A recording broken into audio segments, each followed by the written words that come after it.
says, out in the open, wisdom calls aloud. She raises her voice in the public square. On top of the wall, she cries out. At the city gate, she makes her speech.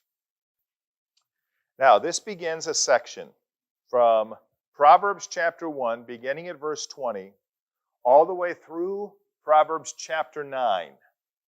Solomon portrays godly wisdom and folly.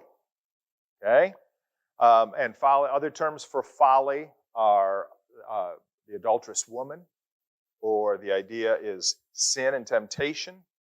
So Solomon portrays godly wisdom and folly as two women inviting the reader to come to them. Okay? So wisdom is calling out. He says here, wisdom is calling out aloud in the public square. At the top of the wall, she cries out. At the city gate, she makes her speech. Those are all high traffic areas, aren't they? Those are places of prominence and high visibility.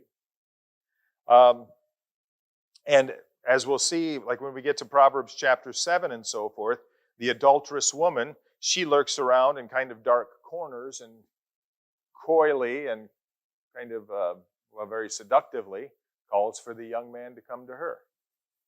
Two different approaches. So, verses 20 and 21. Many people think that God's way and God's will is hard to find. That it's like a secret code you have to decipher. But Solomon says no. God's wisdom.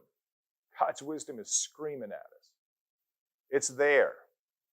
The question isn't whether it's available to you. The question isn't whether it's available to be known. The question is, are you going to submit? And are you going to come?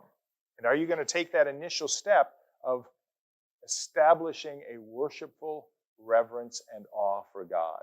Because the fear of the Lord is the beginning of knowledge.